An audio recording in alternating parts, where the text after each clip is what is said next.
Hello everyone.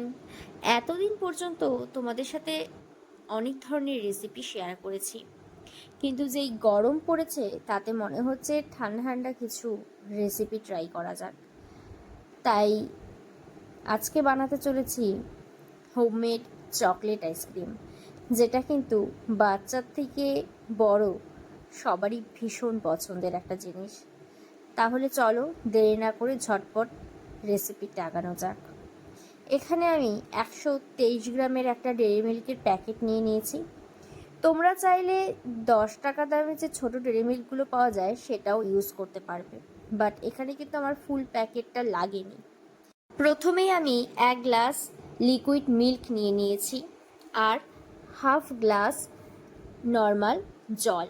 এবার সেটাকে ভালো করে আমি ফুটিয়ে নেব, মোটামুটি 5 থেকে 7 মিনিটের মতন। যখন দেখব ভালো মতন ফুটে গেছে, ঠিক সেই মুহূর্তে ছোট চামচের 4 থেকে 5 চামচের মতন চিনি অ্যাড করব।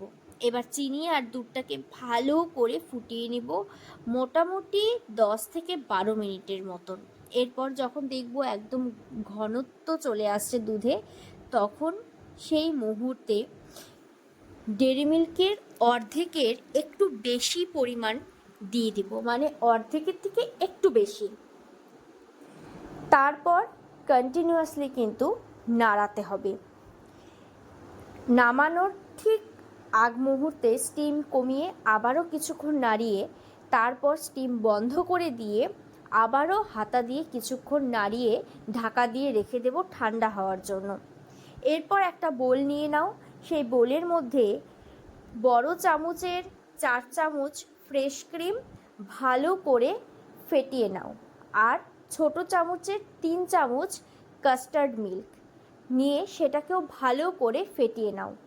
যখন দুটো ভালো করে ফাটানো হয়ে যাবে, ঠিক সেই মুহূর্তে ঠান্ডা করে রাখা সেই চকলেট মিল্কটা সেই মিশ্রণের মধ্যে ঢেলে আবারও বেশ অনেকক্ষণ সময় নিয়ে ফেটিয়ে নাও।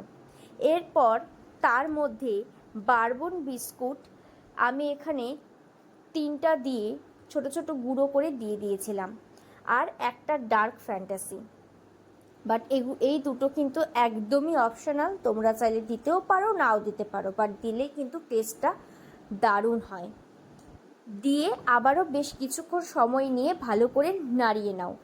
এরপর আগে থেকে রেডি করে রাখছিলাম কিছুটা পরিমাণ কিশমিশ আর কাজু বাদাম, সেটাকেও ভালো করে গ্রেট করে দিয়ে দাও। এরপর মিক্সার নিয়ে তার সেই পুরো মিশ্রণটাকে সেটার মধ্যে ঢেলে ভালো করে ব্লেন্ড করে নাও। তারপর যেই কন্টেনারে তোমরা আইসক্রিমটা বানাবে সেরকম একটা কন্টেনার নিয়ে নাও, যাতে হাওয়া কোনোভাবে পাস না হয়। তারপর সেই কন্টেনারে পুরো মিশ্রণটাকে ঢেলে দাও, আর ওপর থেকে আবারও কিছুটা পরিমাণ কিশমিশ আর কাজু বাদাম দিয়ে দিয়েছিলাম গ্রেট করে, বাট সেটাও কিন্তু একদম অপশনাল। তারপর ভালো করে চারিপাশটা আটকে এবার ডিপ ফ্রিজে রেখে দাও। আমি কিন্তু হোল নাইট রাখছিলাম।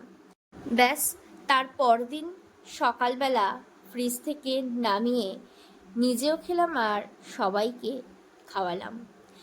আজকের এই রেসিপি তোমাদের কেমন লাগলো অবশ্যই কিন্তু জানিও কমেন্ট বক্সে। আর হ্যাঁ, বাড়িতে একবার হলেও ট্রাই করো।